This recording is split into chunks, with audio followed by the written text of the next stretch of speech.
Baik, terima kasih atas kesempatan yang diberikan. Saya Alan Ratu. Saat ini saya akan menjelaskan tentang wilayah perairan di Indonesia. Namun sebelum itu kita masuk dulu dalam pengertian hukum laut. Hukum laut pada umumnya adalah hukum yang mengatur tentang daerah-daerah laut internasional yang mana diatur dalam perjanjian internasional yaitu Konvensi Perserikatan Bangsa-Bangsa tentang Hukum Laut atau dalam bahasa Inggrisnya United Nations Convention on the Law of the Sea, disingkat UNCLOS. Juga disebut sebagai Konvensi Hukum Laut atau Hukum Perjanjian Laut.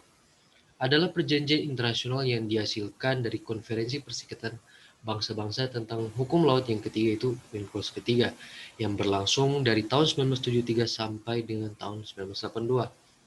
Konvensi Hukum Laut ini mendefinisikan hak dan tanggung jawab negara dalam penggunaan lautan di dunia serta menetapkan pedoman untuk bisnis, lingkungan, dan pengelolaan sumber daya alam laut. Konvensi disimpulkan pada tahun 1982, menggantikan Perjanjian Internasional mengenai Laut tahun 1958. UNCLOS diberlakukan pada tahun 1994, setahun setelah Guyana menjadi negara ke-60 untuk menandatangani perjanjian. Untuk saat ini telah ada 158 negara termasuk Uni Eropa telah bergabung dalam konvensi. Kita masuk dalam wilayah perairan Indonesia. Yang pertama adalah wilayah perairan yang tunduk di bawah kedaulatan negara Indonesia. Yang kedua, wilayah perairan di mana negara Indonesia memiliki hak berdaulat. Dan yang ketiga, landas kontinen Indonesia.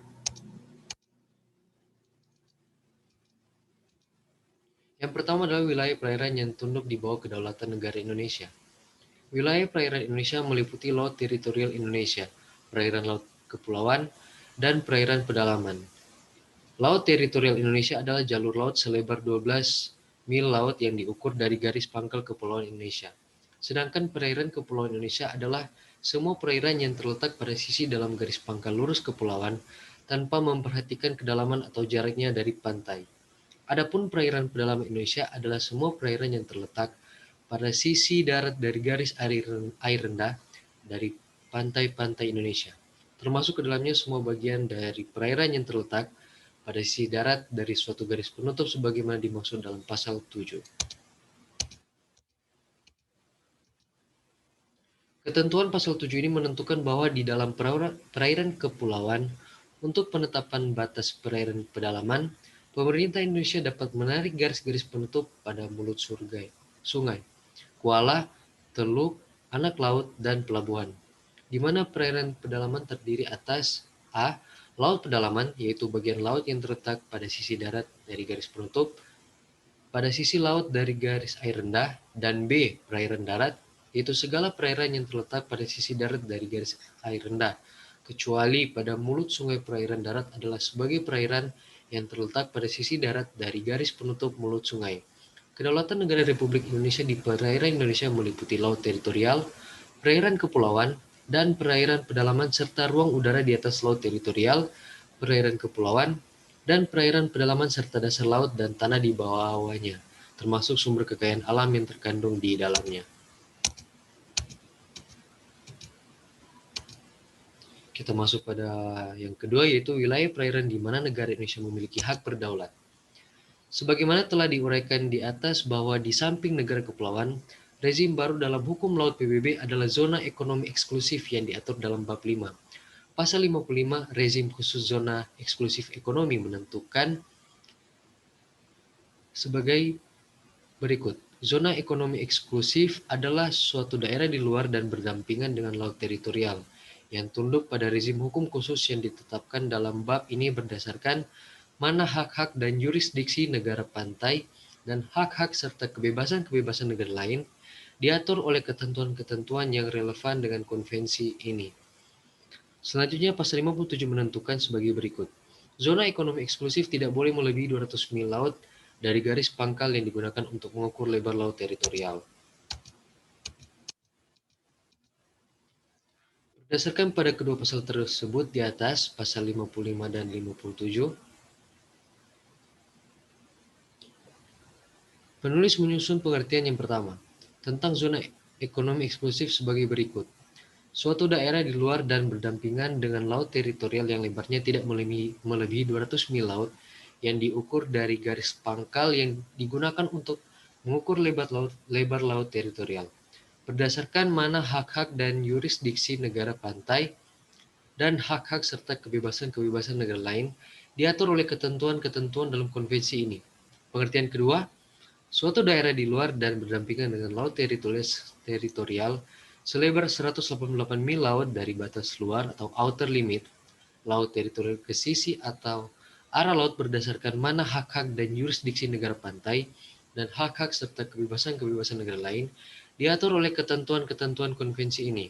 Dengan adanya rezim zona ekonomi eksklusif ini, pemerintah Indonesia sebelum meratifikasi Konvensi PBB tentang Hukum Laut dengan Undang-Undang Nomor 17 Tahun 1985 telah lebih dahulu mengundangkan Undang-Undang Nomor 5 Tahun 1983 tentang Zona Ekonomi Eksklusif Indonesia atau ZEEI. ZEEI diartikan sebagai jalur di luar dan berbatasan dengan laut wilayah Indonesia sebagaimana ditetapkan berdasarkan undang-undang yang berlaku tentang perairan Indonesia yang meliputi dasar laut, tanah di bawahnya dan air di atasnya dengan batas terluar 200 mil laut diukur dari garis pangkal laut wilayah Indonesia. Apabila dikaji pengertian ZEEI ini sejalan dengan ketentuan pasal 55 dan 57 konvensi.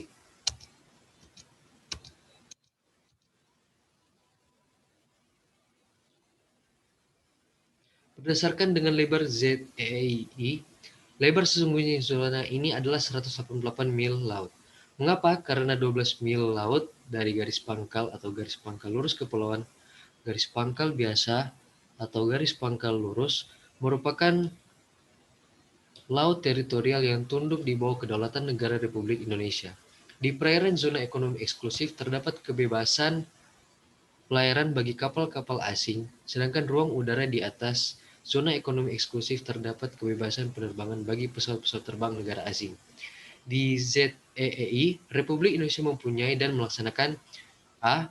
hak berdaulat untuk melakukan eksplorasi dan eksploitasi, pengelolaan dan konservasi sumber daya alam hayati dan non-hayati dari dasar laut dan tanah di bawahnya, serta air di atasnya dan kegiatan-kegiatan lainnya untuk eksplorasi dan eksploitasi ekonomi zona tersebut, seperti pembangkitan tenaga dari air, arus, dan angin. Poin B, yurisdiksi berhubungan dengan poin 1, pembuatan dan penggunaan pulau-pulau buatan, instalasi-instalasi, dan bangunan-bangunan lainnya. Poin kedua, penelitian ilmiah mengenai kelautan. Dan poin ketiga, perlindungan dan pelestarian lingkungan laut. Poin yang C, hak-hak lain dan kewajiban-kewajiban lainnya berdasarkan konvensi hukum laut yang berlaku, yaitu konvensi PBB tentang hukum laut atau korsif.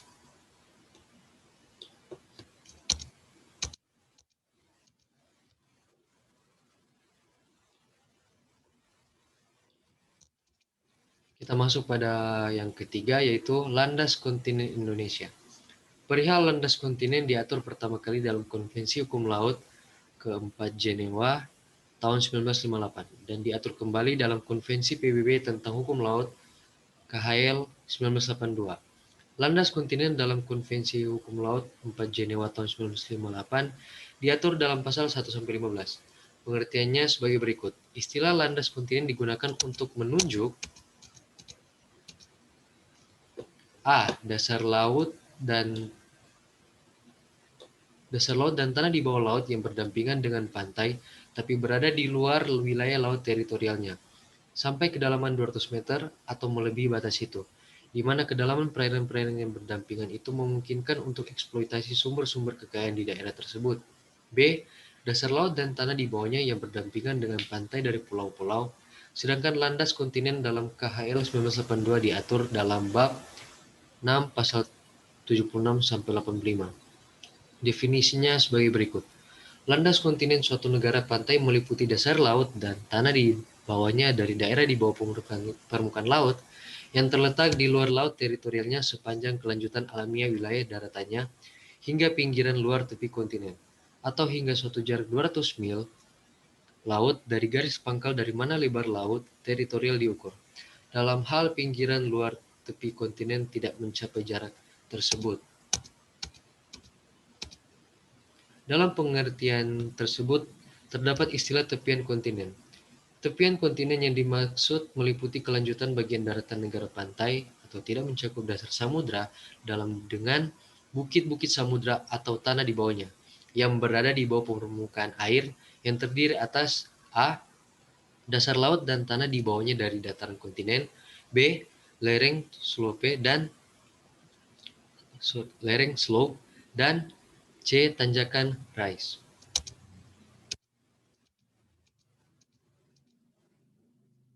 Pengaturan landas kontinen Indonesia masih berdasarkan pada Konvensi Hukum Laut Jenewa 1958 yang diatur dalam Undang-Undang Nomor 1 Tahun 1973, yaitu dasar laut dan tanah di bawahnya di luar perairan wilayah Republik Indonesia, sebagaimana diatur dalam Undang-Undang Nomor 4 Tahun 1960 sampai kedalaman 200 meter atau lebih, di mana masih mungkin diselenggarakan eksplorasi dan eksploitasi kekayaan alam. Landas kontinen ini mengandung kekayaan alam, yaitu berupa mineral dan sumber yang tak bernyawa lainnya di dasar laut dan atau di dalam lapisan tanah di bawahnya bersama-sama dengan organisme hidup yang termasuk dalam jenis sedenter, yaitu organisme yang pada masa perkembangannya tidak bergerak baik di atas maupun di bawah dasar laut atau tak dapat bergerak kecuali dengan cara selalu menempel pada dasar laut atau lapisan tanah di bawahnya. Kekayaan alam yang berada di landas kontinen Indonesia berada dalam penguasaan penuh dan hak eksklusif serta pemilikannya berada pada negara Indonesia. Apabila landas kontinen Indonesia, termasuk depresi-depresi yang terdapat di landas kontinen Indonesia berbatasan dengan negara lain, penetapan garis batas landas kontinen dengan negara lain dapat dilakukan dengan cara mengadakan perundingan untuk mencapai suatu persetujuan.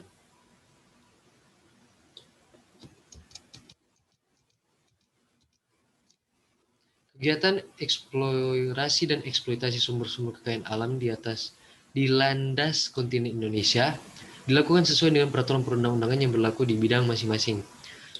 Selanjutnya, mengenai penyelenggaraan penyelidikan ilmiah atas kekayaan alam di landas kontinen akan diatur dengan peraturan pemerintah.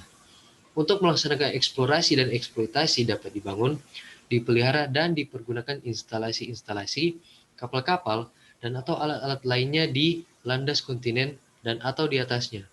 Dan untuk melindungi instalasi-instalasi, kapal-kapal, dan atau alat-alat lainnya terhadap gangguan pihak ketiga, pemerintah dapat menetapkan suatu daerah terlarang yang lebarnya tidak melebihi 500 meter. Dihitung dari setiap titik terluar pada instalasi-instalasi, kapal-kapal, dan atau alat-alat lainnya di sekeliling instalasi-instalasi, kapal-kapal, dan atau alat-alat lainnya yang terdapat di landas kontinen dan atau di atasnya. Di samping penetapan daerah terlarang, pemerintah dapat juga menetapkan suatu daerah terbatas selebar tidak melebihi 1.250 meter terhitung dari titik-titik terluar dari daerah terlarang itu, di mana kapal-kapal pihak ketiga dilarang membuang atau membongkar sawu.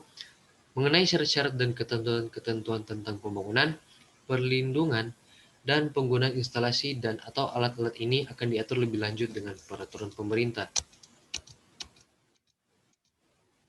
Undang-Undang Nomor 1 Tahun 1973 juga menetapkan bahwa terhadap setiap pembangunan dan peristiwa yang terjadi di atas atau di bawah instalasi-instalasi, alat-alat lainnya, atau kapal-kapal yang berada di landas kontinen dan atau di atasnya, untuk keperluan eksplorasi dan atau eksploitasi kekayaan alam di landas kontinen dan atau daerah terlarang dan daerah terbatas dari instalasi-instalasi dan atau alat-alat lainnya atau kapal-kapal yang bersangkutan. Berlaku hukum dan segala peraturan perundang-undangan Indonesia. Ditentukan pula bahwa instalasi-instalasi dan alat-alat di landas kontinen Indonesia yang dipergunakan untuk eksplorasi dan eksploitasi sumber-sumber kekayaan alam dinyatakan sebagai daerah pabean Indonesia. Sekian presentasi dari saya. Terima kasih.